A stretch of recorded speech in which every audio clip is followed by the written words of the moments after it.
ఒక పచ్చని పల్లెటూరిలో ఓ చిన్న అల్లరి కోతి ఉండేది.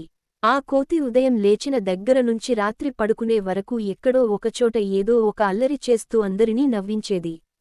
ఒకరోజు ఉదయం కోతి నిద్రలేచి బాగా ఆకలిగా అనిపించింది. ముఖం కడుక్కుందామని నీళ్ల కుండ దగ్గరకు వెళ్ళింది. నీళ్లలో ముఖం పెట్టగానే కాళ్ళు జారిపోయాయి. చప్పున నీళ్లలో పడిపోయింది. నీళ్లతో తడిసిపోయిన కోతి పైకి లేచి చుట్టూ చూసి ఎవ్వరూ లేరని తెలుసుకుని తనని చూసుకుని నవ్వుకుంది. అయ్యో, ఇది స్నానమా లేక ఈత పోటీనా అని అనుకుంటూ నీళ్లు ఊపుతూ బయటకు వచ్చింది. ఆ తర్వాత చెట్టు మీద అరటి పండ్లు కనిపించాయి. కోతి కళ్ళు మెరిసిపోయాయి. ఈరోజు దేవుడు నాకే పంపాడులే అని చెట్టు ఎక్కడం మొదలుపెట్టింది. కాని ఇంకా కొంచెం పైకి వెళ్ళగానే చేతులు జారిపోయి భూమిపై బొమ్మలా పడిపోయింది. ధూళి అంతా లేచి కోతి ముఖం మొత్తం మసకబారిపోయింది. అయినా కోతి లేచి ధూళిని ఊపేసుకుని మళ్లీ చెట్టు వైపు చూసింది. ఒక్కసారి పడితే ఏం, రెండోసారి ఖచ్చితంగా పండ్లు నా చేతిలో ఉంటాయి అని మళ్లీ ఎక్కింది. ఈసారి కొంచెం జాగ్రత్తగా ఎక్కి 2 అరటి పండ్లు తెంచుకుంది. సంతోషంగా కిందికి దిగుతూ తింటోంది. అదే సమయంలో అక్కడ రైతు వచ్చాడు.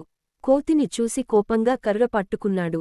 అరే అల్లరి కోతి, రోజూ నా పంట నాశనం చేస్తావా అని అరుస్తూ వెంబడించాడు. కోతి భయంతో ముందు వెనకా చూడకుండా పరిగెత్తింది. చెట్ల మధ్యగా, పొలాల మధ్యగా, నీళ్ల కాలువ దాటి సాగ్గా పరుగులు పెట్టింది. ఒక పెద్ద రాయి దగ్గరికి వచ్చి వెంటనే దాని వెనక దాక్కుంది. రైతు అక్కడికి వచ్చి చుట్టూ చూసి తల పట్టుకున్నాడు. ఇక్కడే ఉంది, ఎక్కడికి పోయిందో అని అనుకుంటూ చుట్టూ తిరిగాడు. కోతి మెల్లగా రాయి వెనక నుంచి తల బయట పెట్టి రైతుని చూసి పళ్ళు చూపిస్తూ నవ్వింది. రైతు వెళ్ళిపోయాక కోతి సంతోషంగా బయటకి వచ్చి అరటి పండ్లు చేతిలో పట్టుకుని ఊగుతూ డాన్స్ వేసింది. చుట్టూ తిరుగుతూ కొంచెం పాడుతున్నట్టూ నటించింది. దాన్ని చూసి పక్కనే ఉన్న కుక్క కూడా తోక ఊపుతూ వచ్చి జాయిన్ అయింది. కోడి కూడా కూతలు కూస్తూ అక్కడికి వచ్చి చుట్టూ తిరిగింది. ముగ్గురూ కలిసి ఆటలు ఆడుతూ పల్లె అంతా నవ్వులతో నింపేశారు. ఆడుతూ కోతి ఒక చెట్టు మీదకు ఎక్కి పైనుంచి కిందికి దూకుతూ స్టంట్స్ చేసింది. కుక్క ఆశ్చర్యంగా చూస్తూ మొరిగింది. కోడి రెక్కలు ఊపుతూ గబగబా తిరిగింది.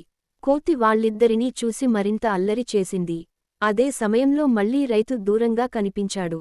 కోతి వెంటనే ఒక ఐడియా వేసుకుంది. మెల్లగా వెనక నుంచి వెళ్లి రైతు తల మీద ఉన్న టోపీని చిటికెలో లాగేసుకుంది. రైతు షాక్ అయి, అయ్యో నా టోపీ అంటూ వెనక్కి తిరిగాడు. అప్పటికే కోతి నవ్వుతూ చెట్టు ఎక్కిపోయింది. చెట్టు మీద నుంచి రైతుని చూసి చేతులు ఊపుతూ హిహిహి అంటూ నవ్వింది. రైతు ఏమి చేయలేక తల ఊపుకుంటూ వెళ్ళిపోయాడు. ఆ రోజు మొత్తం కోతి తన అల్లరితో పల్లెటూరిని నవ్వుల్లో ముంచేసింది. సాయంత్రం అయ్యేసరికి అలసిపోయి చెట్టు మీద కూర్చుని సూర్యాస్తమయం చూస్తూ అరటిపండు తింటూ ఆనందంగా ఊగింది.